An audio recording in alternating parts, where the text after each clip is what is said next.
Hi, my name is Blythe Lord, and I am the founder and executive director of Courageous Parents Network. Our mission is to empower and support parents who are caring for children with life-threatening illnesses. We are by parents, for parents, and the medical providers that care for these families. We've been privileged to have long, rich conversations with parents as well as their children. And as informative as these interviews are, they also have all the ingredients of great stories. Joy, anger, failure, hope, loss, and you would have a hard time finding better storytellers. For all the struggle and sadness that you will encounter here, these stories are also love stories. In this short series, we're going to take it a step further and share with you love stories within love stories. So now let me introduce you to Ben and Allison, parents of 4 beautiful children, the oldest Julia, the youngest Wilbur, and soulmates Beckett and Clementine.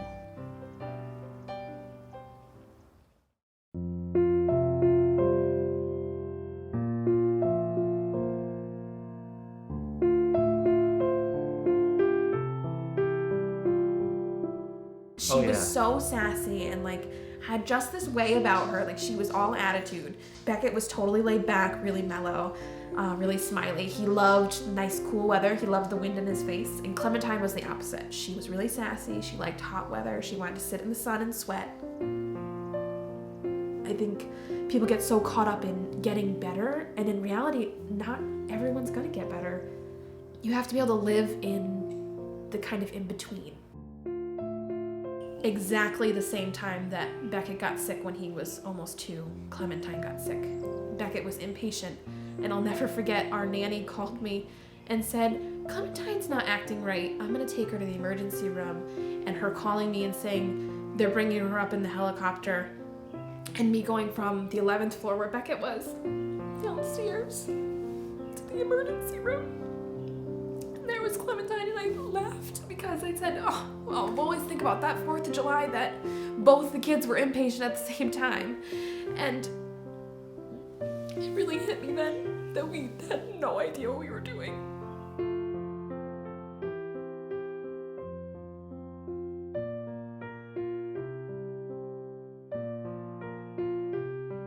The first time we did it, we had a parade of people in here. Because we wanted everyone to say goodbye to her before Clementine she went was to be definitely cremated. almost like an Irish wake. The entire immediate family was full of there was so much whiskey, food, coffee, and there was aunties music. and aunties. It was good. It was good. The windows were open. It was a nice day. I remember it was a nice day. Yeah. And people came in and out, and they got to hold her upstairs in her room, and there was tons of food. I remember there was lots of food, and there was lots of alcohol. That's what people send you when your child dies, is food and alcohol and weird magazines. With Beckett, it was a lot quieter.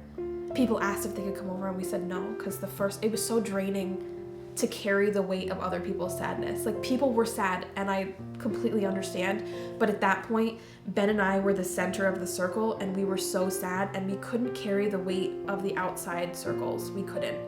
And with Beckett, we got to do it again, and we did it quieter and smaller, and they were always such a yin and a yang, one liked the heat and one liked the cold, and one had a really loud wake and the other one had no wake and was just quiet. Not everybody's meant to grow old. I think people find that very unnatural, but I think it happened just the way it was supposed to. I do. I don't think you have to be 80 to live a good life. Not at all.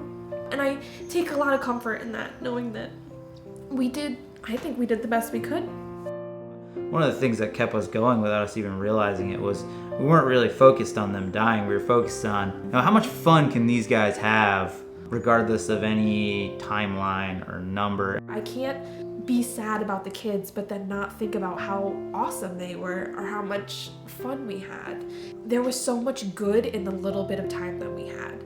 And we made it a priority to do the really good stuff, go to the beach, go to the movies, because Beckett could see the screen and it was really loud and it was just his cup of tea. And we made the extra effort to go out and do those things, and it was so worth it. It was so worth it. it was so interesting that they always mirrored each other. They were like puzzle pieces. And I was so surprised that Beckett didn't die sooner because she came so quickly after he was born. We treated them as twins. Like they were the same developmentally. So they played together a lot and they held each other's hands. There was 8 weeks in between when Clementine and Beckett died. And it was a hard 8 weeks for him. I think he felt alone. They were like a little old couple. They were their own soulmates. Like, I remember being devastated. They said he's going to be severely mentally retarded. And I remember thinking like, oh my God, he's never going to love someone. Like, he's never going to get married.